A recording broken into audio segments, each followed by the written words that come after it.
다시 태어나야만 하리라 네 번째 시간입니다. 지난 시간에는 사탄의 정체와 지구에 왔었던 타락한 천사들에 대해 말씀드렸습니다. 사탄은 하나님의 보좌를 덮는 다섯 번째 그룹이었죠. 그러다가 점차 교만해져서 하나님의 보좌를 넘보다가 타락해서 사탄이 되었던 것입니다. 그가 나타날 때는 빛의 천사로 가장해서 나타납니다. 그는 대환란 때 이 세상의 지배자가 될 적그리스도로 육화되어 등장하게 될 것입니다. 그때 사탄과 함께 쫓겨난 타락한 천사들도 함께 지구에 다시 오게 될 것입니다. 그들은 창세기 6장에서처럼 사람과 결합하려 들 것이나 과거처럼 거인이나 고대 용사들 같은 새로운 변종을 생산해내지는 못할 것입니다. 그러나 사탄은 에덴 동산의 선악과 사건으로 하나님의 저주를 받았고 장차 여자의 씨가 나타나 그의 머리를 부술 것이라는 하나님의 예언을 들었던 것입니다. 창세기 3장 15절 말씀이죠. 창세기 3장 15절 말씀. 또한 너와 그 여자 사이에 또 너의 씨와 그녀의 씨 사이에 내가 적개심을 두겠노라. 그 여자의 씨가 너의 머리를 상하게 할 것이요 너는 그의 발꿈치를 상하게 할 것이라. 자, 이 말씀은 메시아 예언들 중에 하나로 알려져 있습니다.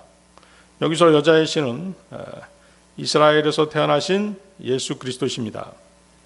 사탄은 여자의 씨인 예수 그리스도가 그의 머리를 상하게 할 것이라는 말을 들었기 때문에 여자의 씨가 태어나지 않도록 씨를 제거하거나 씨를 혼잡케 하는 일을 인류 역사를 통해서 자행해 왔던 것입니다. 창세기 3장 15절은 인류 역사 6천년에 걸친 선과 악 그리고 하나님과 사탄과의 대결을 암시하고 있는 그런 구절이 되겠습니다.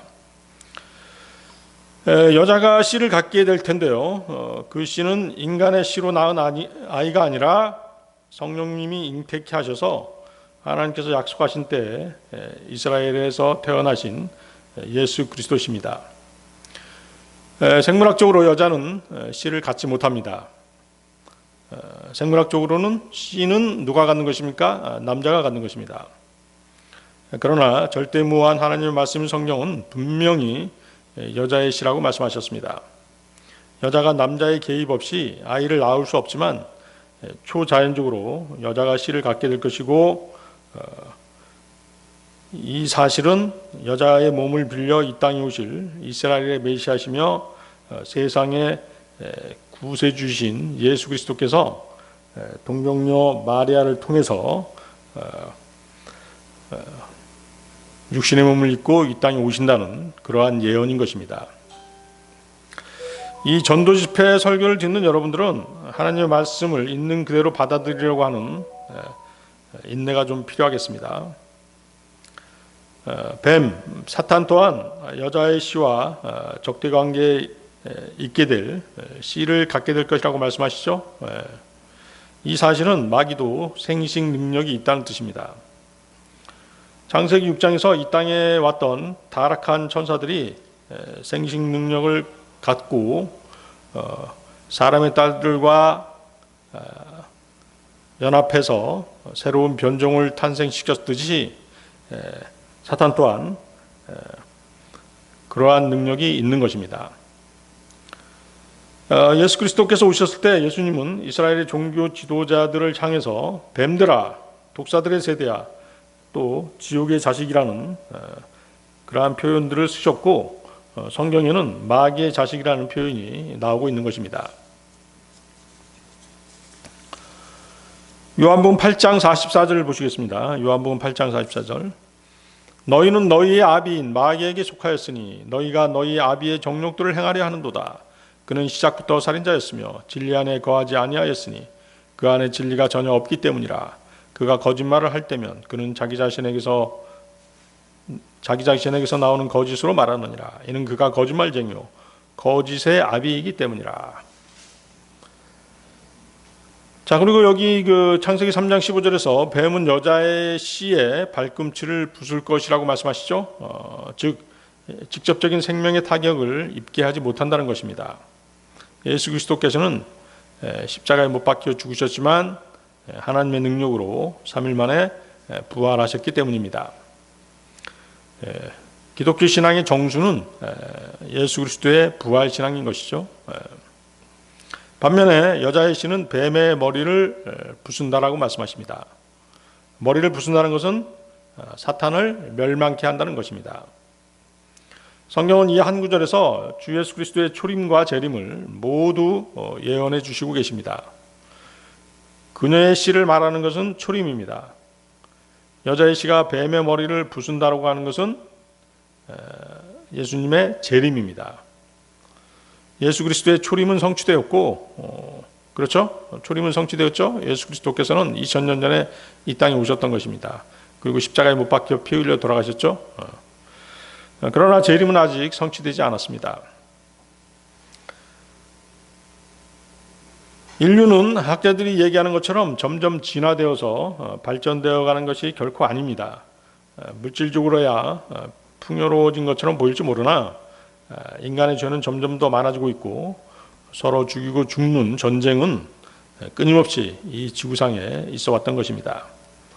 이 사실이 의미하는 바는 하나님께서 타락한 전사들과 인간들의 죄 때문에 노아의 홍수로 그들을 쓸어버리셨지만 여전히 죄는 융성해져 왔던 것입니다. 노아의 홍수 이후에 불어난 인류가 취한 행동은 하나님을 배제하고 오히려 인간들만의 힘으로 스스로의 왕국을 건설해서 하나님을 대적하는 것이었습니다. 노아의 세 아들 셈, 함, 야벳으로부터 황인종, 흑인종, 백인종의 세 인류가 갈라져 나왔고 그들은 기하급수적으로 인구를 늘려갔던 것입니다. 그들 중 하나님을 대적한 첫 번째 인물은 림롯이었습니다. 그는 함의 손자로 쿠시의 아들이었습니다. 쿠시는 지금의 에티오피아를 말하는 것입니다. 창세기 한번 보시겠습니다. 창세기 10장 8절 9절 말씀입니다. 창세기 10장 8절 9절 말씀. 그리고 쿠시가 림롯을 낳았더라. 그가 땅에서 막강한 자가 되기 시작하였더라. 그는 주 앞에서 막강한 사냥꾼이었더라. 이러한 이유로 바로 주 앞에서 막강한 사냥꾼 림롯과 같도다라는 말이 있었더라. 림롯이란 말은 반역자 혹은 검은 표범이라는 뜻을 가지고 있습니다. 림롯은 아담의 13대 후손입니다. 성경에서 13이라는 숫자는 반역을 의미합니다. 림롯은 세계사적으로 바벨로니아의 왕이었으며 최초의 세계 왕국의 창설자가 되었던 인물입니다. 거기 9절 보십시오. 창세기 10장 9절. 그는 주 앞에 막강한 사냥꾼이었더라. 당신은 인구만 늘어나는 것이 아니라 그 방주에서 나온 동물들도 인간보다 더욱 빠른 속도로 번식했던 것입니다. 그런데 그 맹수들은 사람들에게 큰 위협이 되었습니다. 그러한 맹수들로부터 사람을 보호해 준 사람이 바로 림롯이었던 것이죠.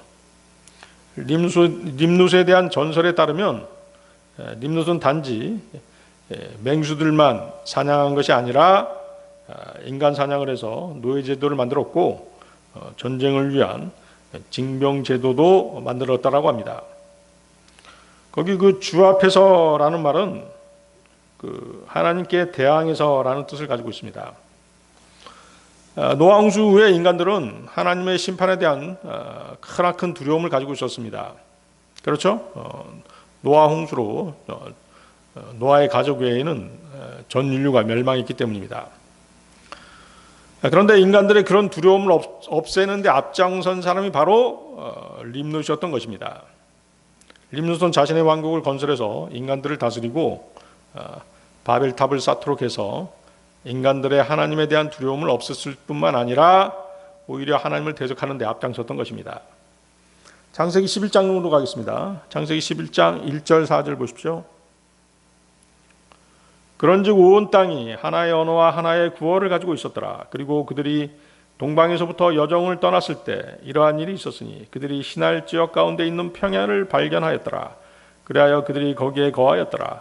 그런 다음에 그들이 서로에게 말하기를 자 우리가 벽돌을 만들고 그것들을 철저히 굽자 하였더라. 그리하여 그들이 벽돌로 돌을 대신하였으며 지르그로 교니 반죽을 대신하였더라. 그리고 그들이 말하기를 자 우리가 우리를 위하여 하나의 도시와 하나의 탑을 건설하여 탑의 꼭대기가 하늘까지 도달하게 하자. 그리고 우리가 온 땅의 표면에 널리 흩어지지 않도록 우리가 우리를 위하여 하나의 이름을 만들자 하였더라. 자, 본문은 바벨탑을 건설하는 그러한 장면을 서술하고 있죠. 이 본문의 이 바벨탑 사건은 장차 있게 될 적그리스도의 세계 단일 정부의 강력한 예표가 되는 그런 사건이 되겠습니다. 인간들이 하나님을 배제한 채 오직 자신들만의 힘으로 왕국을 건설하고 나아가 우주를 정복해서 하나님을 대적하고자 하는 것입니다. 인간들은 이것을 휴머니즘이라고 하는 고상한 단어로 포장하고 있는 것이죠. 이것은 하나님의 말씀에 기초한 성경적인 연합이 아니라 세상 종교적이고 상업적인 연합인 것입니다. 거기 3절 보십시오. 창세기 11장 3절. 자 우리가 벽돌을 만들고 그것들을 철저히 굽자 하였더라. 그리하여 그들이 벽돌로 돌을 대신하였으며 지륵으로 교니 반죽을 대신하였더라. 자, 이때 사람들은 하나님께서 만드신 자연적인 돌 대신 인간이 만든 인공적인 돌을 사용했던 것입니다. 인간은 잘못된 건축 재료를 사용해서 잘못된 건축 동기로 잘못된 건축 장소에서 잘못된 생각으로 바벨탑을 쌓아 올리기 시작한 것입니다. 4절도 보십시오. 자 우리가 우리를 위하여 하나의 도시와 하나의 탑을 건설하여 탑의 꼭대기가 하늘까지 도달하게 하자. 그리고 우리가 온 땅의 표면에 널리 흩어지지 않도록 우리가 우리를 위하여 하나의 이름을 만들자. 자, 도시는 상업과 교육을 상징하고 탑은 종교의 상징물입니다. 탑이라는 단어가 이곳에 처음으로 등장하고 있는데요. 세상에 건축되어진 모든 탑들은 위로 올라가고자 하는 인간의 욕구를 상징하고 있는 것입니다.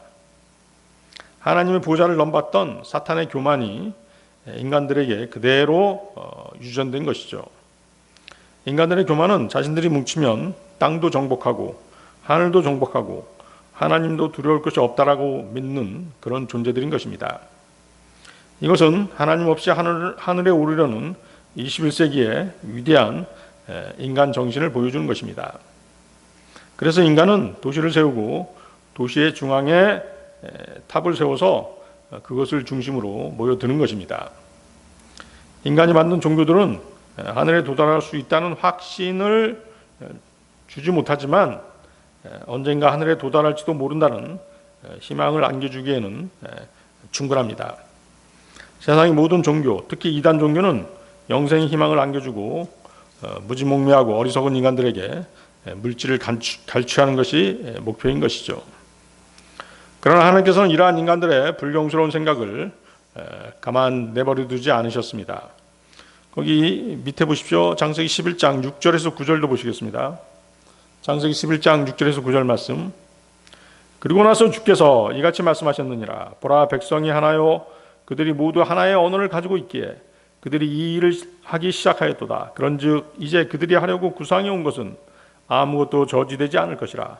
자 우리가 내려가자. 그리고 거기서 그들의 언어를 혼란스럽게 하여 그들이 서로의 구어를 이해하지 못하게 하자. 그렇게 하여 주께서 그들을 거기서부터 온 땅의 표면 위에 널리 흩으셨으니 그들이 그 도시를 건설하는 것을 그만두었더라. 그러므로 그곳의 이름이 바벨이라 불렸더라. 이는 주께서 온 땅의 언어를 그곳에서 혼란시키신 까닭이라. 그리하여 거기서부터 주께서 그들을 온 땅의 표면에 널리 흩으셨더라. 바벨의 이름 뜻이 나오죠. 바벨의 이름 뜻이 바로 혼란인 것입니다. 혼돈인 것이죠. 거기 6절 보십시오. 백성이 하나라는 말은 어디서 많이 들어본 표어죠. 오늘날 인류가 염원하고 있고 장차 적그리스도가 추진하게 될 세계 통합 운동이 이때부터 이미 이루어졌다는 것을 보여주는 것입니다. 바벨탑을 쌓기 위해 모이던 사람들이 달성했던 그 하나됨은 오늘날의 인종, 정치, 경제, 문화, 종교 등을 통합하고자 하는 적그리스도의 세계 단일 정부의 일환인 것입니다. 그러나 이러한 목표는 하나님을 대적하는 것이죠. 지구상의 모든 사람이 평화롭게 지내고 이 지구촌의 인간들은 한 가족이고 모든 인간은 평등하다는 주장은 바벨탑을 중심으로 모였던 인간들이 추진했던 사상이었던 것입니다. 인류의 모든 것이 다 하나가 된다라고 하는, 또 그렇게 되리라고 하는 그러한 말씀은 성경에 단 한 구절도 없는 것입니다. 모든 것을 하나로 합치려는 시도는 히틀러의 나치 사상, 히틀러의 나치즘이죠. 로마 카톨릭, 공산주의의 목표일 뿐입니다.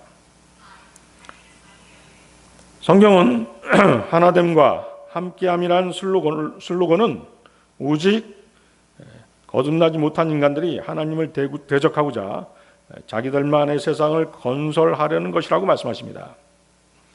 물론 그 배후에는 세상의 신인 사탄이 자리하고 있는 것입니다. 하나님께서는 사람의 마음의 구상이 어려서부터 악하다는 것을 알고 계셨기에 그들의 계획을 막으셨던 것입니다. 하나님께서 막지 않으셨다면 인간은 벌써 외계로 진출해서 그들의 계획대로 별들을 식민지로 삼고 전쟁을 벌였을 것입니다. 인간의 언어가 나눠지지 않고 단일 언어로 인간의 역사가 계속 진행되어 왔다면 인류의 발전 속도를 미루어 인간들은 지금쯤 우주의 행성들에 자리 잡고 있었을 것입니다. 거기 보십시오. 그들이 하려고 구상해 온 것은 아무것도 저지되지 않을 것이라. 자, 이 말씀으로 미루어 볼 때 인간은 사탄의 도움으로 우주로 진출해서 그것을 식민지화하고 그곳에 거주하면서 악을 온 우주로 퍼뜨리고 별들의 전쟁을 일으켜서 대량 학살의 비극을 계속해서 만들어냈을 것입니다. 하나님께서는 이런 인간들의 악한 구상을 막으셨던 것입니다. 자, 8절 또 보시겠습니다. 8절. 주께서 그들을 거기서부터 온 땅의 표면 위에 널리 흩으셨으니 그들이 그 도시를 건설하는 것을 그만두었더라. 하나님께서는 당시 모든 인간들의 희망과는 달리 언어를 혼란시키셔서 인종들을 나누시고 분리시키시고 경계를 정해 주신 것입니다. 말이 통하지 않았기 때문에 의사소통이 가능한 사람들끼리 모여 각자의 삶의 터전을 향해 떠나갔던 것입니다. 신명기 32장 8절하고 사도행전 17장 26절 27절을 보면 하나님께서 인간들의 경계를 지정해 주셨다는 그런 구절이 나오죠. 그런 내용들이 나옵니다. 신명기 32장 8절입니다. 지극히 높으신 분께서 민족들에게 그들의 유산을 분배하셨을 때 곧 그분께서 아담의 자손들을 분리시켰을 때 그분께서 이스라엘 자녀들의 수에 따라 백성들의 구획들을 설정하셨도다. 사도행전 17장 26절 27절. 그리고 인간들의 모든 민족들을 한 피로 만드셔 온 땅의 표면에 지내도록 하셨으니 미리 지정된 때들과 그들의 거처의 범위들을 결정하셨도다. 이는 그들로 하여금 주를 찾게 하려 하시며 혹 그들이 그분을 감절해 할 경우 그분을 발견하게 하려 하심이라. 그러나 그분께서는 우리 각자에게서 멀리 떨어져 계시지 않도다. 바로 이러한 사실들로 인해서 오늘날 하나의 세계를 이루어 보려는 자들이 그토록 성경을 반대하는 이유인 것입니다. 세계 통합 운동가들은 모든 것에 차별을 두시는 하나님을 지워버리고자 하는 것입니다. 그래서 온갖 방법들을 동원하고 있는 것이죠. 여러분들 주위에 평화와 평등을 얘기하고 차별 없는 세상, 인간만이 전부인 것처럼 휴머니즘을 강조하는 정치인, 종교인, 사상가들이 있다면 그들이 바로 적그리스도의 세력에 동조하는 자들인 것입니다. 성경이 인간의 죄를 지적하고 그들에게 부정적으로 말씀하시기 때문에 인간은 성경을 거부하는 것입니다. 이 땅에 진정한 평화를 이룩하고 선한 목적을 성취하기 위한 하나님의 계획은 분리, 또 구별, 나눔, 차별을 인정하시는 것입니다. 바벨탑을 통해서 인간들은 통합과 하나됨을 추구했지만 그 결과는 혼란이었습니다. 또 의사소통의 단절이었던 것이죠. 그렇지만 사탄은 포기하지 않았습니다. 오늘날 과학의 발전은 모든 인간들이 서로 소통할 수 있는 그런 기계들을 만들어냈던 것입니다. 우리가 가지고 있는 스마트폰만 하더라도 서로 우리가 세계 여행을 할 때 어떻습니까? 상대방의 언어를 해석할 수 있는 기능들이 있죠? 그렇습니다. 그러한 언어 통합의 기능이 그 스마트폰을 비롯한 과학 문명의 발달로 언어가 하나로 통일되고 있기 때문에 마지막 날들이 점점 더 가까워왔다는 것을 우리는 느낄 수 있는 것입니다. 인간 역사를 통해서 하나님을 대적하고 새로운 바벨탑을 건설하려는 시도는, 즉 인류를 하나로 통합하려는 시도는 부단히 계속되었던 것입니다. 그것은 다니엘이 바벨론의 느부갓네살 왕으로 알려져 있죠. 그 왕이 꿈꾼 꿈의 거대한 형상을 통해서 우리는 그 사실을 더욱더 명확하게 알 수 있는 것입니다. 바벨론의 느부갓네살 왕은 어느 날 밤 꿈을 꾸고 그 꿈 때문에 고민했었는데 그 꿈의 내용이 갑자기 기억에서 사라져버린 것입니다. 그러자 왕은 자신의 왕국 전역에 그가 꾼 꿈의 내용과 그 해석을 할 사람을 찾게 되는 것입니다. 그러나 당대에 내노라는 지혜로운 사람들과 마술사, 점성술사들이 그 꿈의 내용을 알아내지 못하는 것입니다. 그런 가운데 이스라엘에서 바벨론으로 포로로 끌려온 다니엘은 그가 섬기는 하나님의 도움으로 왕이 꾼 꿈의 내용뿐만 아니라 그 꿈의 의미도 해석하게 됩니다. 다니엘서 2장 31절에서 35절 보십시오. 다니엘서 2장 31절에서 35절. 자, 그래서 이 느부갓네살 왕, 느부갓네살 왕이 꾼 꿈이 바로 지금까지 진행되어 온 인류 역사를 한눈에 조망할 수 있는 그런 꿈이었는데요. 그것이 얼마나 정확했는지를 우리는 성경을 통해서 알 수 있는 것입니다. 다니엘서 2장 31절 35절 보셨습니까? 오 왕이여, 당신께서 보셨나이다. 그런즉 보소서, 한 거대한 형상이니이다. 이 거대한 형상은 그것의 광명이 탁월하 있으며 당신 앞에 서 있었나이다. 그리고 그것의 형체는 공포스러웠나이다. 이 형상의 머리는 정금이요, 그의 가슴과 그의 두 팔은 은이요, 그의 배와 그의 두 넙덕다리는 노치요, 그의 두 다리는 철이요, 그의 두 발은 부분적으로 철이며 부분적으로 진흙이었나이다.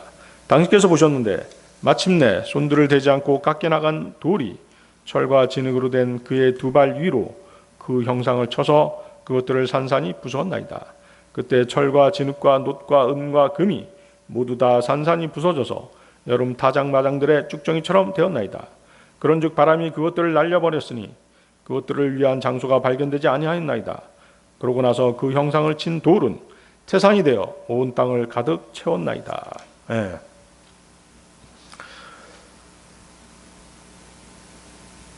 다니엘은 느부갓네살 왕이 꾼 꿈, 자신이 직접 꾼 꿈이 아니죠. 또 그 꿈이 어떤 의미를 가지고 있는지도 알 수 없었던 것입니다. 그럼에도 불구하고 그 꿈의 내용과 그 꿈에 대한 해석을 하나님께서 가르쳐 주신 대로 밝혀나가기 시작한 것입니다. 이것은 평소에 하나님과 긴밀한 교제 가운데 있고 하나님의 말씀에 대한 절대적인 신뢰가 있지 않고서는 이루어질 수 없는 그런 일이었던 것이죠. 꿈을 통한 현신은 느부갓네살 왕에게 나타났고 그 내용을 밝히고 해석하는 일은 다니엘이 하게 되는데요. 성경에서 다니엘은 예언자로 불립니다. 예언과 그 성취는 유일하신 하나님만이 하실 수 있는 능력인 것입니다. 또 예언자는 어떤 일이 장차 일어날 것을 오래전에 미리 예견할 수 있어야 하고, 하나님께서 가르쳐 주셨던 그 예견했던 일이 실제로 일어났을 때 구체적으로 나타난 세부 사항들이 어느 것 하나 우연한 것이 없고 본래의 예언과 틀림없이 앞뒤가 맞아야만 되는 것입니다. 그러한 확률이 정확하게 들어맞으려면 거의 기적에 가까운 것입니다. 다니엘은 이 꿈의 내용을 해석하는 과정에서 향후 600여 년에 걸쳐서 지구상에 출현하게 될 이방 왕국의 역사를 순서대로 하나씩 정확하게 구술해 나갔던 것입니다. 거기 32절 33절 보십시오. 다니엘서 2장 32절 33절. 이 형상의 머리는 정금이요 그의 가슴과 그의 두 팔은 은이요 그의 배와 그의 두 넙떡다리는 노시요 그의 두 다리는 철이요 그의 두 발은 부분적으로 철이며 부분적으로 진흙이었나이다. 다니엘의 예언을 통해서 밝혀진 이 형상의 특징 가운데 먼저 주목해야 될 사실은 이 형상을 구성하고 있는 금속 재료의 비중의 변화입니다. 자, 비중이라고 하는 것은 물에 대한 어떤 물체의 무게의 비를 뜻합니다. 자, 먼저 형상의 머리가 금이었습니다. 금의 비중은 19.3으로 되어 있습니다. 이것은 부피가 물에 비해서 무게가 19.3배가 된다는 것을 말하는 것입니다. 자, 이 형상의 꼭대기가 이처럼 비정상적으로 가장 무거운 금속으로 되어 있었던 것입니다. 가슴과 양팔은 은으로 되어 있었습니다. 은의 비중은 10.47입니다. 은도 무거운 금속이지만 금보다는 훨씬 가볍게 나왔죠. 그 아래로 형상의 배와 넙떡자리를 이루고 있는 노춘 비중이 8.0입니다. 그리고 다리를 이루고 있는 철은 비중이 5.0. 맨 아래의 발은 그 일부가 철이고 또 진흙이었는데 진흙의 비중은 1.93입니다. 자, 이 형상은 이처럼 위에서 아래로 내려올수록 점점 가벼운 물질로 변해가고 있었습니다. 물체의 비중은 그 가치를 계산하는 기준이 되기 때문에 매우 중요한 것입니다. 그 가치를 따져보면 어떻게 됩니까? 금, 은, 노, 철, 진흙의 순서죠. 자, 이것이 뜻하는 바는 인간 세상은 진화론자들의 주장처럼 향상돼 가는 것이 아니라 점점 더 퇴보해 간다는 것을 하나님께서 분명하게 보여주신 것입니다. 진화론자들은 세상이 점점 더 살기 좋아지고 평화가 점점 더 확장돼 간다라고 말합니다. 이것은 하나님의 계시와는 정반대되는 관점인 것입니다. 하나님의 계시는 인간 세상이 점점 더 쇠퇴하다가 마지막에는 주님께서 산산이 부수어 버리신다는 것입니다. 인류 역사의 퇴보의 관점은 인간이 창조주를 배제하고 더 많은 죄악을 생산해내는 데 있습니다. 그러다가 결국에는 종말을 맞게 되는데요. 이것이 하나님께서 정해놓으신 인류 역사의 과정인 것입니다. 하나님께서는 인류 역사에 개입하시는데 점차 악화되고 쇠퇴하는 상황을 바로잡으셔서 새로 시작하는 것이 아니라 반대로 그것을 부수고 산산조각 내셔서 멸망시키시는 것입니다. 무슨 말인지 아시겠죠? 그리고 그분께서 원하시는 왕국을 처음부터 새로 시작하시는 것입니다. 지금까지 인류 역사가 그렇지 않습니까? 재창조 과정도 그랬고 노아의 홍수도 그렇지 않습니까? 하나님께서는 모든 것을 다 쓸어보신 다음에 새로 시작하시는 분이신 것입니다. 바로 다니엘의 형상에 관한 해석도 이것을 정확하게 지적해주고 있는 것입니다. 거기 32절 다시 보십시오. 이 형상의 머리는 정금이요. 자, 이 정금이 뜻하는 이 금머리가 뜻하는 왕국은 어디일까요? 바로 바벨론의 네부카드네자르 왕 시대입니다. 느부갓네살 왕 때죠. 네부카드네자르 왕의 바빌론 제국은 BC 606년에서 BC 536까지 세계 최강의 권력으로 군림했던 것입니다. 그 다음에 32절 계속 보십시오. 그의 가슴과 그의 두 팔은 은이요. 자, 이 은혜에 해당되는 제국, 은혜에 해당되는 왕국은 바벨론보다 못한 군사 독재 체제인 메데 페르시아 왕국입니다. 이 나라는 BC 536년에 바벨론을 멸망시키고 세계 지배 세력으로 군림하다가 BC 330년에 그리스의 알렉산더 대왕에 의해 멸망당했던 것입니다. 32절 계속 보세요. 그의 배와 그의 넙떡다리는 노시오. 자, 은혜에 해당되는 페르시아보다 못한 왕국이 노당국으로 등장합니다. 이 왕국은 알렉산더 대왕의 헬라 제국입니다. 헬라 제국은 군사적 군주 국가였습니다.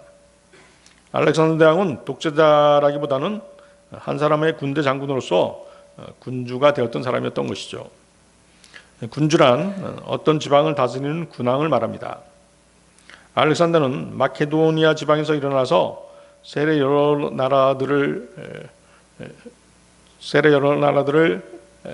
정복하는 정복 전쟁을 하면서 돌아다녔지만 절대적 독재권자로서 세계 지배 권력을 쥐지는 못했던 것입니다. 알렉산더의 헬라 제국은 BC 330년에서 BC 100년까지 지속되다가 알렉산더 대왕의 갑작스런 죽음으로 막을 내리게 되는 것입니다. 알렉산더 대왕은 아주 젊은 나이에 죽었고 그의 왕국은 네 나라로 나누게 되는 것입니다. 자, 33절 보십시오. 그의 두 다리는 철이요. 자, 이 구절에 대해서는 40절이 해석해주고 있습니다. 그 밑에 40절 한번 보십시오.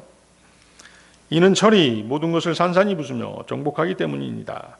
그런즉 이 모든 것들을 부수는 철같이 그것이 산산이 부수고 상하게 할 것이니이다. 자, 이 철의 왕국, 헬라 제국 다음에 나타난 철의 왕국은 바로 로마 제국입니다. BC 100년경 로마가 들고 일어나 세계 최강으로 군림하게 됩니다. 로마는 공화정 군주 국가 체제로 왕의 지배 권력이라는 점에서 보면 한참 약한 권력 체제였습니다. 공화 군주제는 왕권 위에 원로원이라는 게 있어서 왕권을 견제했던 것입니다. 최고 권력자 시저는 군주였지만 그 권력은 원로원에 의해서 제약을 받고 있었습니다. 어떤 경우에는 그 최고 권력자인 시저가 원로원의 미움을 사서 암살당하는 그런 사례도 있었던 것입니다. 이처럼 시대가 지나고 왕국이 바뀌면서 왕의 권력은 점점 더 쇠약해갔던 것이죠. 자, 33절 또 계속 보십시오. 그의 발은 일부는 철이며 일부는 진흙이었나이다. 자, 일부는 철이며 일부는 진흙이었나이다. 자, 이 구절 역시 41절이 해석해주고 있습니다. 41절도 보십시오. 그리고 당신께서 부분적으로는 토기장인들의 진흙이고 또 부분적으로는 철인 두 발과 발가락들을 보셨으므로 그 왕국은 나눠지리이다. 그러나 당신께서 철과 차진 진흙이 혼합되어 있는 것을 보신 것 같이 그 안에는 철의 강력함이 있으리이다. 자, 다니엘이 예언하고 있는 이 마지막 왕국은 민주주의와 사회주의가 혼합된 형태의 국가체제입니다. 진흙이 상징하는 것은 이런저런 부류의 사상을 가진 사람들이 함께 뒤섞여 있는 혼란스러운 진흙탕과도 같은 국가와 사회체제를 말하는 것입니다. 마지막으로는 그 발가락에 해당되는 10개의 왕국이 등장하죠. 그렇죠? 발가락이 10개지 않습니까? 이들 10발가락에 해당되는 왕국들은 왕국이라기보다는 10왕들로 성경은 해석하는 것입니다. 계시록 13장 1절에 그 말씀인데요. 계시록 13장 1절 이어서 내가 바다의 모래 위에 서서 한 짐승이 바다에서 일어나는 것을 보았으니 7머리들과 10뿔들을 가졌고 그의 뿔들 위에는 10개의 왕관들이 있으며 그의 머리들 위에는 신성모독하는 이름이 있었더라. 계시록 17장 12절 그리고 내가 본 10뿔들은 10왕들이라. 그렇죠? 정확하게 말씀하시죠? 10뿔들은 10왕들이라. 그들이 아직 왕국을 받지 않았으나 왕들로서 그 짐승과 더불어 1시간 동안 권세를 받느니라. 자, 이들 10뿔은 먼저 왕들로서의 권세를 받고 앞으로 왕국까지 받으려고 기다리고 있는 것입니다. 그리고 이 열 왕은 그 짐승이 누구였죠? 적그리스도라고 한번 말씀드렸죠. 이 열 왕은 짐승으로 표현되는 적그리스도와 아주 긴밀한 관계를 가지고 있는 것이죠. 자, 41절로 다시 돌아가 보겠습니다. 다니엘서 2장 41절.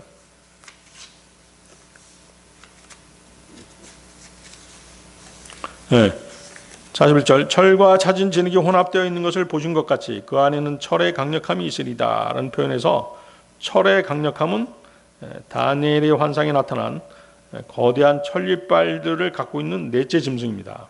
자, 여기서 좀 집중해서 잘 들어주시기 바랍니다. 지금 철과 진흙이 혼합되어 있는데요, 여기서의 철은 과거의 로마 제국이 아니라는 것입니다. 철과 진흙이 혼합되어 있다. 그러니까 로마적인 요소를 가지고 있지만 진흙과 연합되어 있다는 것입니다. 그 사실을 유념해서 알고 이 내용을 들어주시기 바랍니다. 거기 다니엘서 7장 7절로 가보시겠습니다. 다니엘서 7장 7절. 다니엘서 7장 7절. 2일 후에 내가 밤의 현실들 가운데서 목격하였으니 무시무시하고 공포스러우며 지극히 강한 네 번째 짐승을 보니라. 그리고 그것은 커다란 철 이빨들을 가졌더라. 그것이 집어삼키고 산산이 부수며 그것의 발들로 그 잔존하는 것들을 내리 찍었더라. 그리고 그것은 자기 앞에 있었던 모든 짐승들과 상의하였으니 그것은 10개의 뿔들을 가졌더라. 자, 10개의 뿔들 가지고 있죠. 그래서 본문은 과거의 로마 제국이 아니라 장차 나타나게 될 로마 제국의 형태를 유지하고 있는 적그리스도 국가인 것입니다. 그래서 여러분들이 주의해서 알아야 될 것은 장차 나타나게 될 로마는 지난날의 로마 제국이라기보다는 로마는 로마이되 외형상은 로마 제국이라는 것입니다. 그렇지만 커다란 천리빨들을 가진 공포스러운 짐승으로 성경은 묘사하고 있습니다. 그리고 이 짐승 역시 10뿔을 가지고 있죠.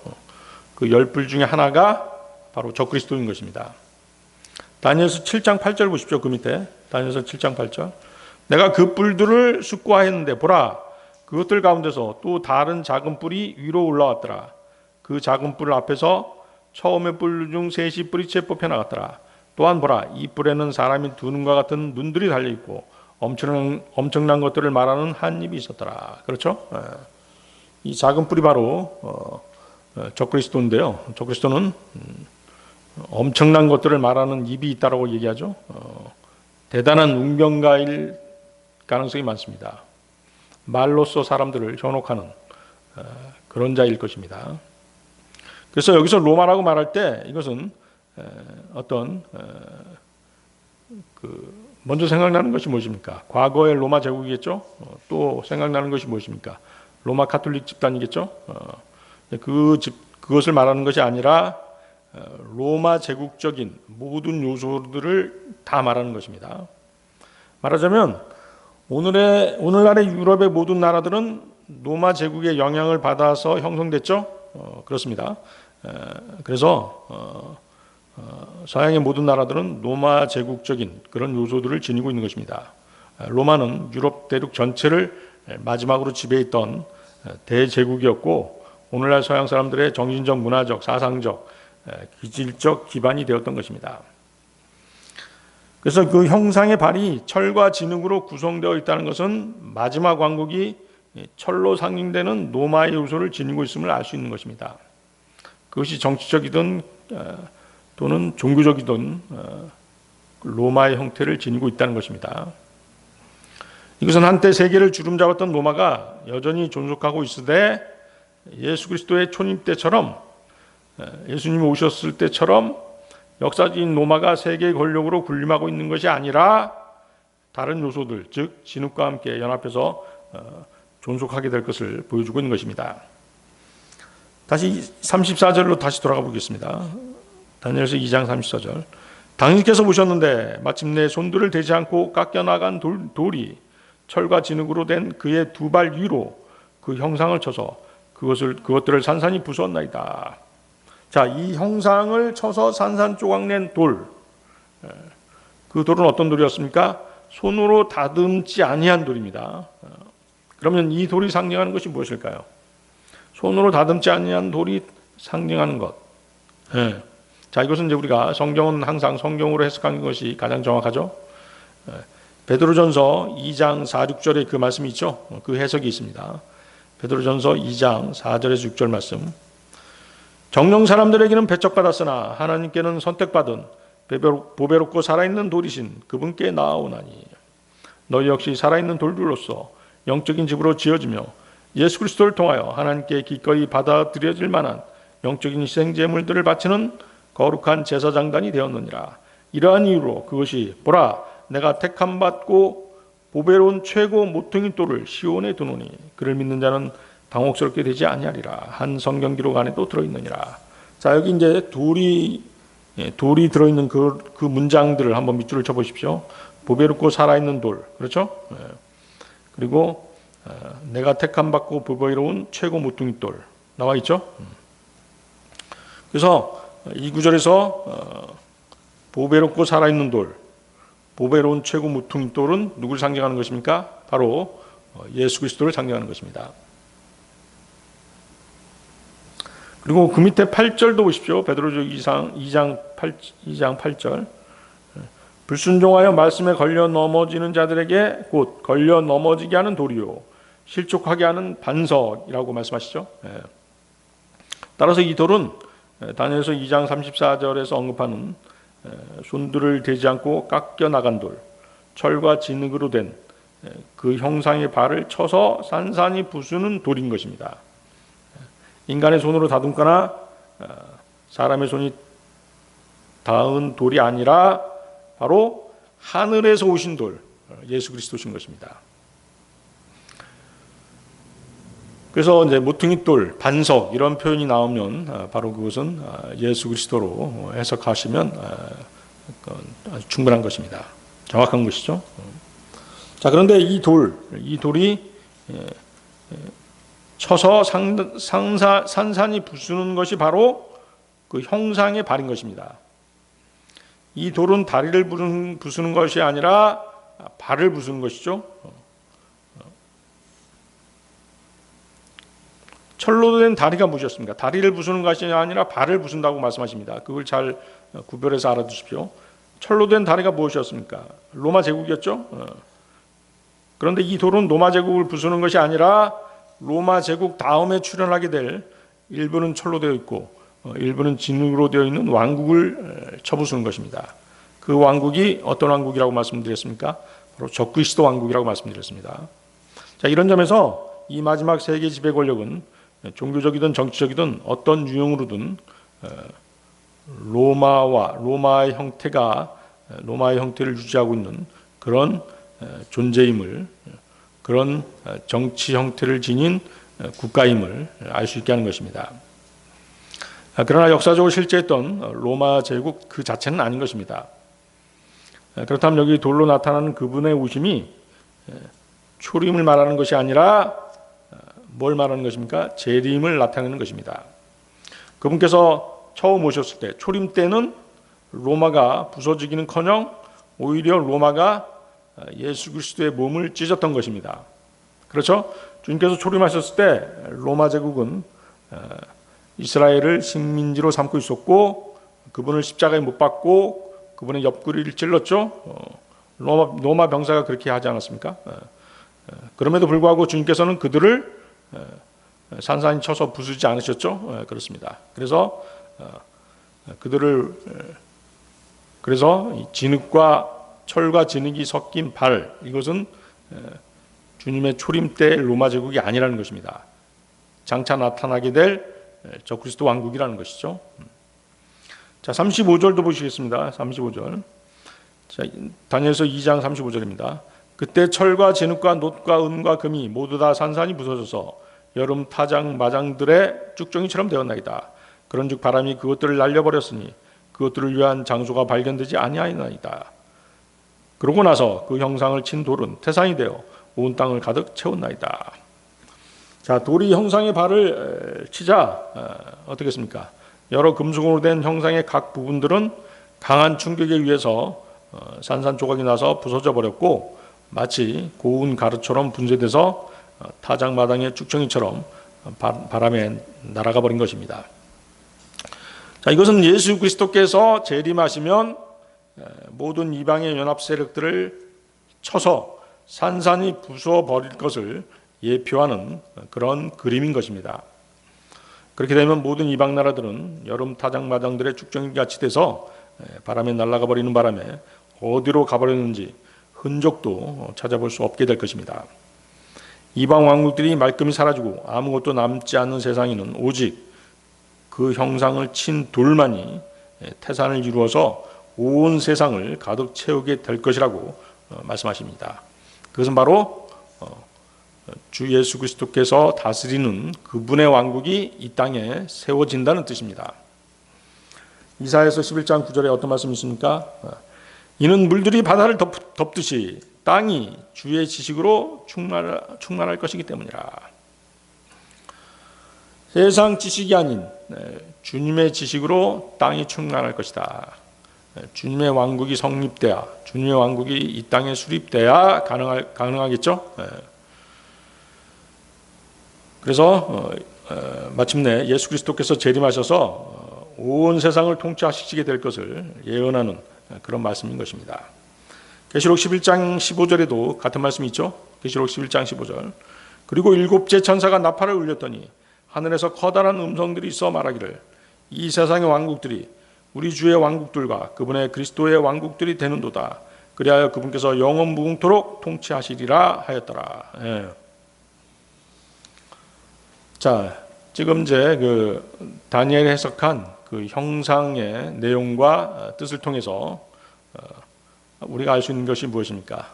실로 하나님께서는 인류 역사를 주관하시고 제국의 흥망성쇠와 인간의 생사 여타를 손에 쥐고 계신 분이라는 것을 우리는 새삼스럽게 다시 알게 된 것입니다.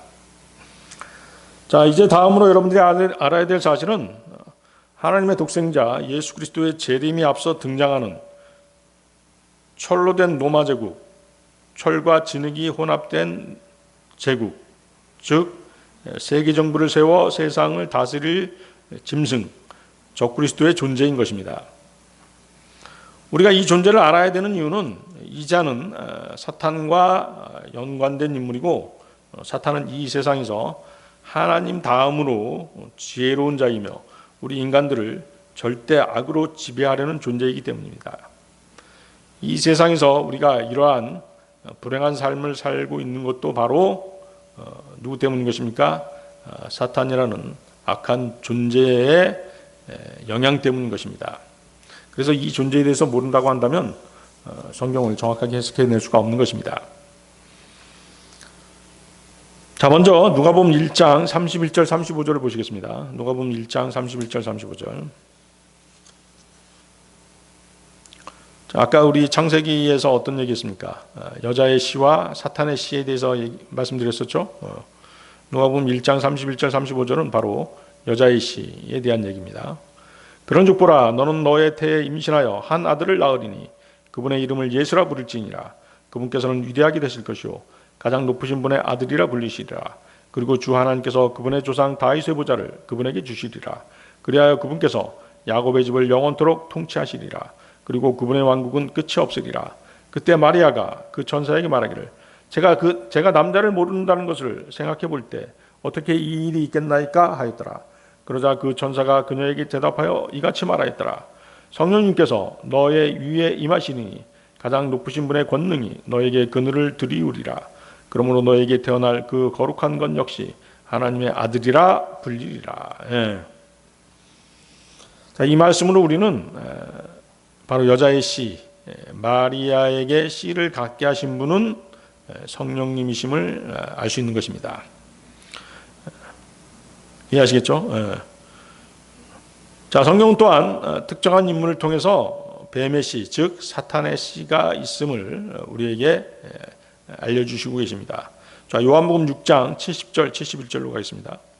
요한복음 6장 70절 71절.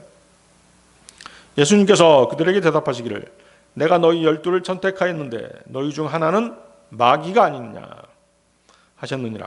그분께서 시몬의 아들 유다 이스카리오스에 관하여 말씀하셨더라. 이는 그가 12 중 한 명으로 그분을 배반할 자였기 때문이라. 예, 아주 충격적인 구절이죠.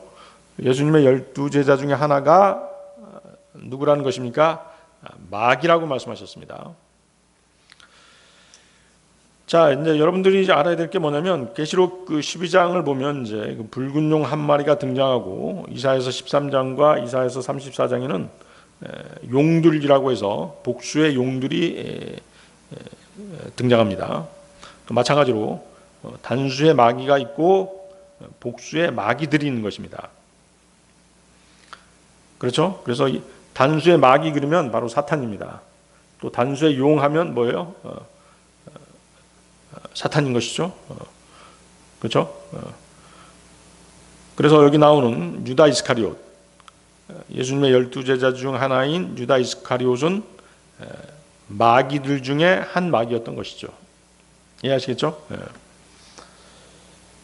그래서 가룟 유다로 알려진 그의 정확한 이름은 유다 이스카리옷입니다. 자, 이 이름 뜻이 굉장히 중요한데요. 자, 이 이름에서 이스카리옷 할 때 이스는 사람이라는 뜻입니다. 캐리옷은 요단강 동쪽 시리아의 지명입니다. 그러므로 유다 이스카리옷은 캐리옷 사람 유다라는 뜻입니다. 자, 이 지역은 함족 계열의 모압 족속이 주류를 이루고 있는 그런 지역입니다. 자, 함은 가나안 아비로 강력한 적그리스도의 예표인 림롯의 조상이었죠. 그의 이름에 유다가 붙는 것은 그가 유다의 지파의 사자이신 주 예수 그리스도를 모방하기 때문입니다. 어쩌면 그가 이스라엘에 나타날 때 유다 지파 족보상 유다 지파 소속으로 나타날지도 모르겠습니다. 그래서 유다 이스카리옷 가룟 유다는 시리아계 유대인으로서 혼혈인 것입니다. 마태복음 26장으로 가겠습니다. 마태복음 26장 14, 16절. 그때 12 중 하나인 유다 이스카리옷이라 불리는 자가 수석 제사장들에게 갔으며 그들에게 말하기를 내가 그분을 너희에게 넘겨주겠으니 너희는 나에게 무엇을 주겠느냐 하였더라. 그러자 그들이 은화 30개로 그와 언약을 맺었더라. 그런즉 그가 그때부터 그분을 배반할 기회를 찾았더라. 그렇죠? 그분은 예수 그리스도죠. 예수 그리스도를 배반할 기회를 찾았다. 예수 그리스도를 팔 기회를 찾았다는 것입니다. 12 중에 하나라는 표현은 유다 이스카리옷이 12 제자 가운데 있지만 그들과 분리돼서 특별하게 불리고 있음을 알 수 있는 것입니다. 유다는 돈을 바라고 주님을 팔았으며 또한 자신이 마귀이기 때문에 주님이 죽기를 바랬던 것입니다. 바리새인들은 시기심과 자기 의로 인해 예수님을 못 박도록 넘겨주었고 빌라도는 사람들을 두려워해서 예수님을 십자가에서 처형하도록 그렇게 명령했던 것입니다. 거기 은 30개가 나오죠. 은 30개는 구약에서 보면 남자나 여자 노예의 몸값이었습니다. 그가 은 30개를 받음으로써 스가랴서 11장 12, 13절의 예언이 성취되었고 유다 이스카리옷이 적그리스도라는 것을 알 수 있게 된 것입니다. 스가랴서 11장 12, 13절입니다. 그런즉 내가 그들에게 말하기를 만일 너희가 좁게 생각하거든 나에게 나의 값을 달라. 그런데 만일 그렇지 아니하거든 관두라 하였도다. 그렇게 하여 그들은 나의 값으로 은화 30개를 달아 주었도다. 이후에 주께서 나에게 말씀하시기를 그것을 그 토기장이에게 던지라. 곧 내가 그들에게서 매겨졌던 훌륭한 값이로다 하였더라. 그런즉 나는 은화 30개를 취하였고 그것들을 주의 집안에 있는 토기장에게 던졌도다. 여러분들 그 토기장이 낱말 또 은화 30개 거기다 밑줄 쳐놓으면 그것이 신약에 있는 말씀과 정확하게 일치한다는 것을 알 수 있게 될 것입니다. 또 적그리스도는 이제 그 스가랴서 11장 17절을 보면 우상 목자라고 불립니다. 아이돌 셰퍼드라고 불리죠. 자, 우상 목자라는 게 무슨 뜻입니까? 아이돌 셰퍼드, 즉 우상을 예배 도구로 사용한다는 뜻입니다. 스가랴서 11장 17절 보겠습니다. 그 양떼를 버려두는 우상 목자에게 화가 있기를 바라노라. 칼이 그의 팔과 오른쪽 눈에 임하리라. 그의 팔은 깨끗이 말라버릴 것이요 그의 오른쪽 눈은 완전히 어두워지리라. 자, 적그리스도가 세상에 나타났을 때 또 누구에게 살해당하죠?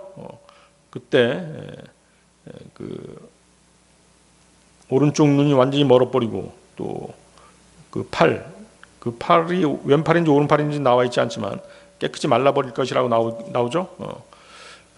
그래서 치명적으로 살아났긴 났지만 육신적으로는 오른쪽 눈과 한쪽 팔이 못 쓰게 되는 그런 지경에 이르게 된다는 그런 예언의 말씀입니다. 그래서 그가 우상 목자라는 사실로 미루어서 적그리스도는 어떤 인물이다? 유명한 종교 지도자일 가능성이 많습니다. 그 종교는 어떤 종교일까요? 자, 여러분들이 상상한 대로일 것입니다. 그리고 그 적그리스도는 대환란 때 예루살렘 성전에 자신의 형상을 세우게 될 것입니다. 계시록 13장 14, 15절에 그 내용이 나오죠. 바로 하나님의 성전에 자신의 우상을 세우기 때문에 정확하게 우상 목자인 것입니다. 계시록 13장 14, 15절 또 그가 그 짐승의 목전에서 행할 권능을 가졌던 그 기적들의 방식으로 지상에 거하는 자들을 속이고 칼에 의하여 상처를 입고서도 살아난 그 짐승을 위하여 그들이 형상을 만들어야 한다고 지상에 거하는 자들에게 말하니라. 그리고 그가 그 짐승의 형상에게 생명을 주는 권능을 가졌으니 그 짐승의 형상으로 하여금 말하게도 하고 그 짐승의 형상에게 경배하지 않으려는 자들은 다 죽임을 당하게 하였도다. 그렇죠? 그래서 하나님의 성전, 예루살렘 성전에 유대인 제3성전이 되겠죠. 아직은 지어지지 않았지만 조만간 지어지게 될 것입니다. 그 성전에 앉아서 자신을 하나님이라고 그렇게 스스로 칭하는 것입니다. 그리고 자신의 형상을 만들게 되는데요. 그 형상에게 경배하지 않는 자들은 다 죽임을 당하는 것입니다. 자, 어쨌건 그 유다 이스카리옷은 예수 그리스도를 은화 30개로 팔아 넘긴 후에 자기 거처로 돌아가기 위해서 자살을 하게 됩니다. 마태복음 27장 3절에서 7절 보십시오. 마태복음 27장 3절에서 7절. 그때 그분을 배반한 유다가 그분께서 정죄 받으신 것을 자신이 목격하자 스스로 돌이켜 수석 제사장들과 장로들에게 은화 30개를 다시 가져가며 말하기를 내가 그 무고한 피를 배반한 것으로 인하여 나는 죄를 지었노라 하였더라. 그러자 그들이 말하기를 그것이 우리와 무슨 상관이냐 내가 그것을 처리하라 하였더라. 그러자 그가 그 은화들을 성전 안에 던져버리고 떠났으며 가서 스스로 목을 매달았더라. 이에 수석 제사장들이 그 은화들을 취하며 말하기를 그것이 핏값이기에 그것들을 성전 금고안으로 넣는 것은 합법적이지 않도다 하였더라. 그래야 그들이 은은한 뒤에 그것들로 타국인들을 매장하기 위한 토기장의 밭을 매입하였더라. 그렇죠? 토기장의 밭 나오죠? 아까 스가랴서 11장 13절에 예언되었던 토기장에게 던졌도다라고 하는 그 구절과 일치하죠.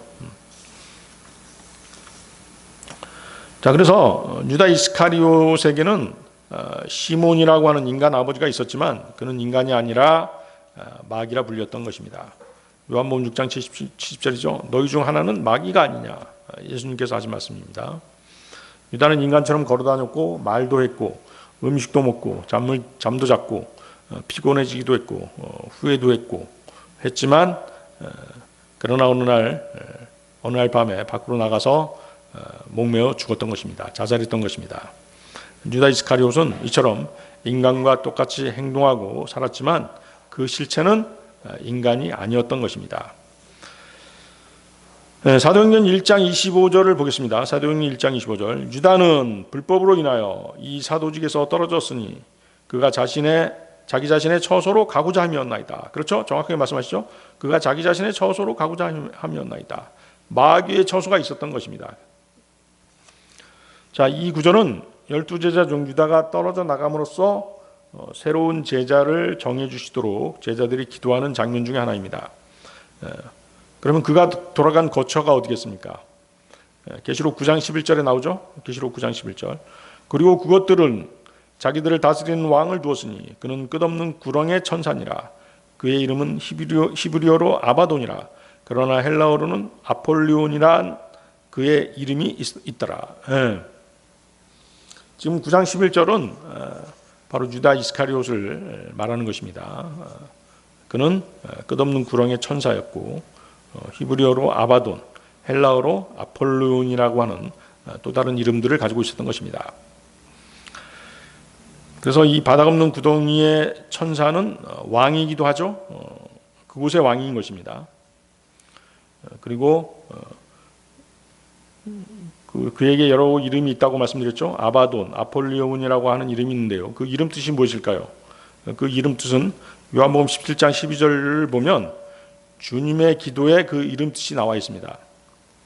요한복음 17장 12절, 제가 세상 속에서 그들과 함께 있는 동안 저는 그들을 당신의 이름으로 지켰나이다. 당신께서 제게 주신 자들을 제가 지켰으며 파멸의 아들을 제외하고는 그들 중 아무도 잃어버린 바 되지 아니하였으니 성경 기록이 성취되게 하려 함이니이다. 파멸의 아들, 그렇죠? 그래서 이 아바돈, 히브리어로 아바돈이나 헬라어로 아폴리온은 다 무슨 뜻입니까? 파멸이라는 뜻입니다. 그래서 이 유다 이스카리옷이 파멸의 아들인 이유는 그의 거처가 끝없이 깊은 바닥 없는 구덩이인데 대환란 때 어떻게 되는 것입니까? 지상으로 다시 올라오는 것입니다. 그리고 적그리스도로 행세하다가 다시 잡혀서 어디로 가게 되는 것입니까? 완전한 파멸, 즉 지옥의 불호수로 던져지기 때문인 것입니다. 지금은 어디에 있어요? 지금은 이제 바닥 없는 구덩이에 있는 것입니다. 그리고 장차 대환란 때 나타나게 되는 것입니다.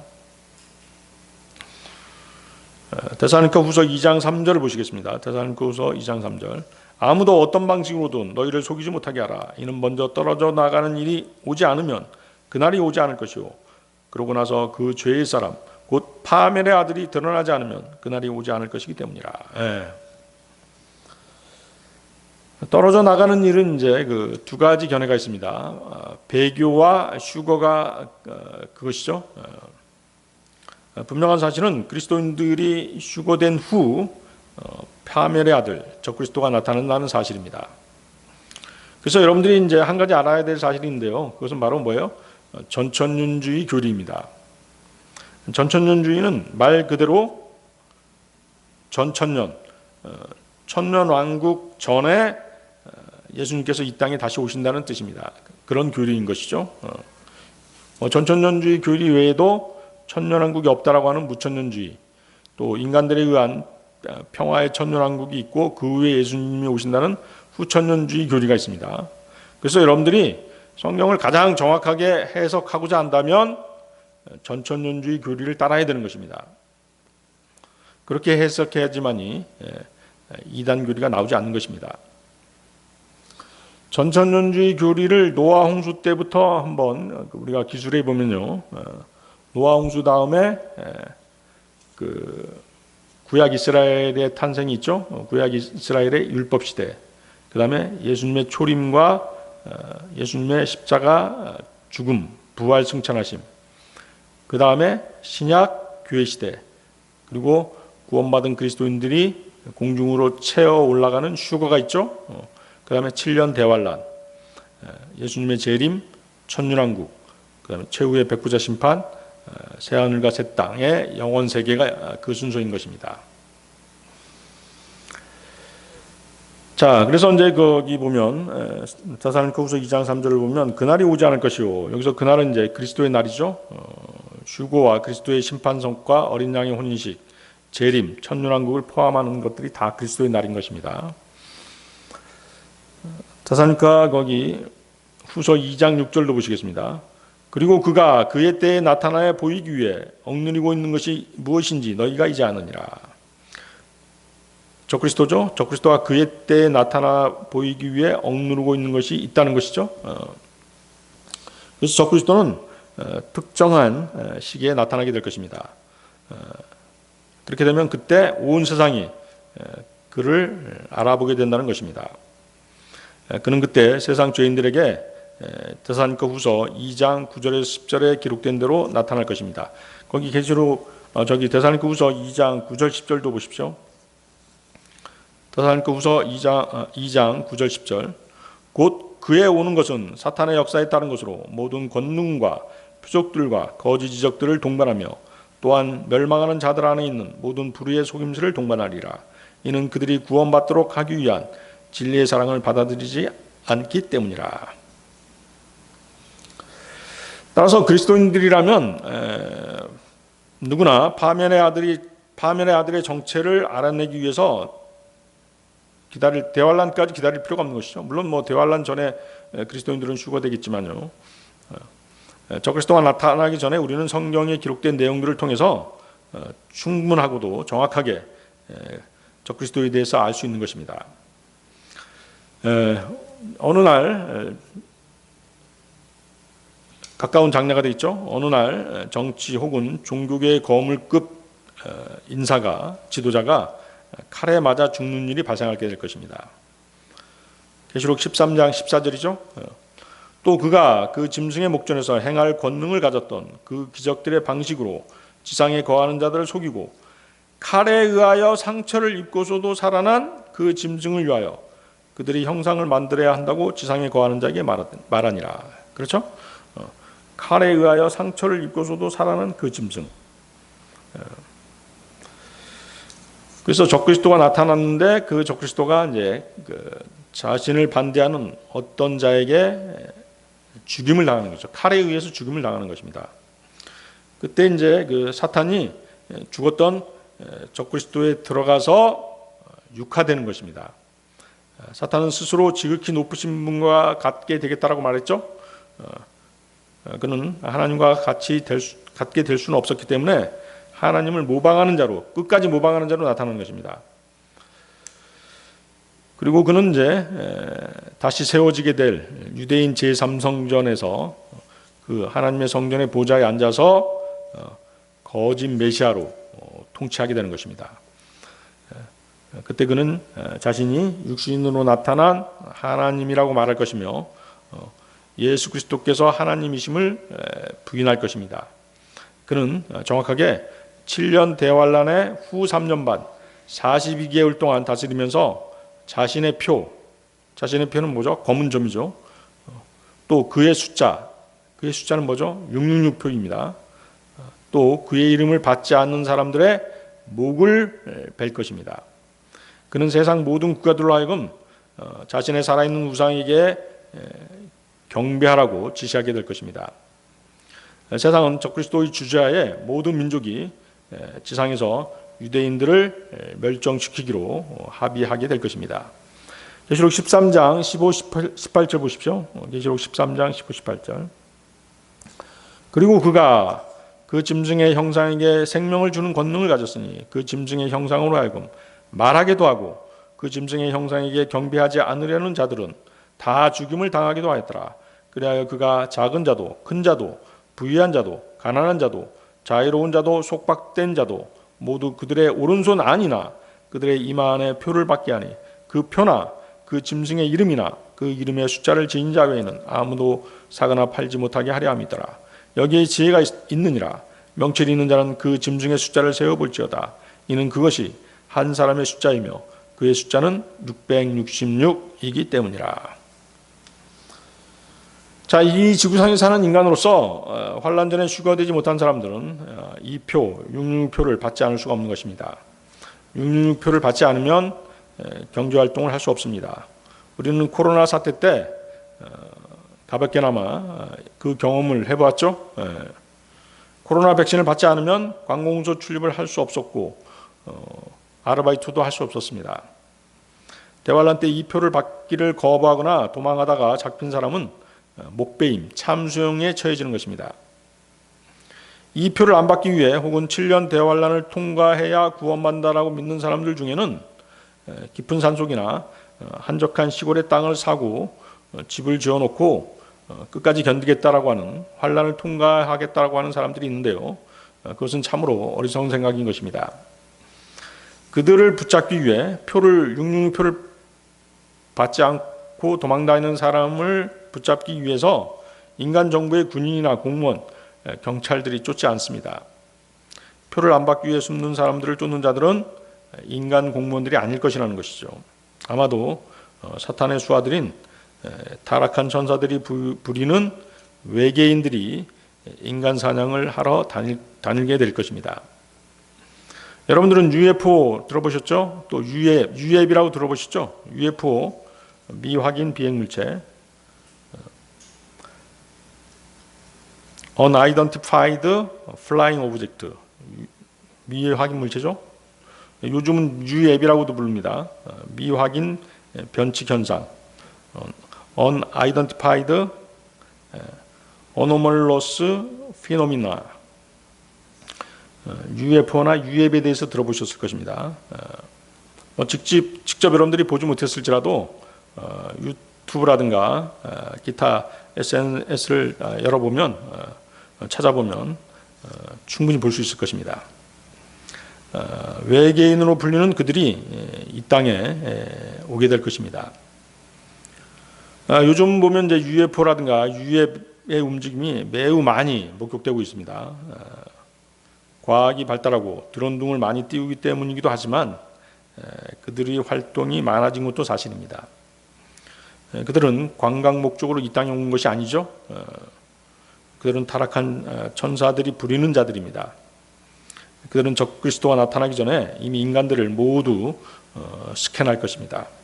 모르긴 몰라도 적그리스도가 나타나기 전에 이 지구상의 대부분의 인간들을 스캔해서 사람들의 연기 서열을 비롯한 모든 신상에 대해서 모든 조사를 마치게 될 것입니다. 그들이 표를 안 받고 도망다니는 사람들을 쫓아서 찾아내는 것은 그야말로 손바닥 뒤집기보다 쉬운 것입니다. 대환란에서 표를 안 받는 방법은 오직 순교, 즉 목배임 당하는 수밖에 없습니다.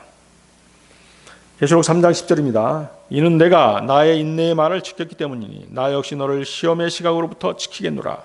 그 시각은 땅 위에 거하는 자들을 시험하기 위하여 온 세상에 임하리라. 자, 시험의 때가 언제입니까? 바로 대환란 때인 것입니다.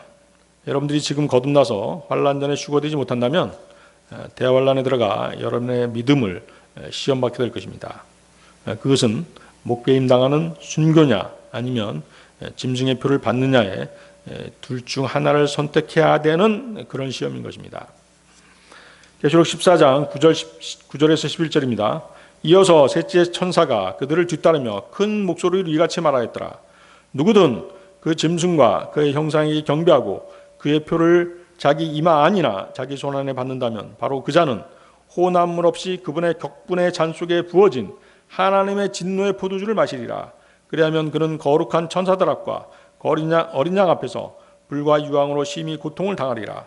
그리고 그들의 심한 고통의 연기가 영원 무궁토록 올라가느니라. 그런즉 그 짐승과 그의 형상에게 경배하는 자들은 낮에도 밤에도 전혀 안식이 없으니 누구든지 그의 이름의 표를 받는 자도 그러하니라. 자, 그렇지만 구원받은 그리스도인들, 거듭난 그리스도인은 적그리스도와 마주칠 일이 없습니다. 대환란을 통과하지 않기 때문인 것이죠. 대환란 전에 다시 태어난 거듭난 그리스도인들은 휴거되기 때문인 것입니다. 데살로니가전서 5장 9절 읽고 마치도록 하겠습니다. 데살로니가전서 5장 9절. 이는 하나님께서 우리를 진노에 이르도록 정하신 것이 아니요 오직 우리 주 예수 그리스도에 의하여 구원을 획득하도록 정하셨기 때문이라. 그렇죠? 여러분들이 이번 전도 집회를 통해서 모두 거듭나셔서 다시 태어나셔서 구원 받으셔서 대환란에 들어가는 그런 일이 없기를 바라겠습니다. 오늘 여기까지 하겠습니다.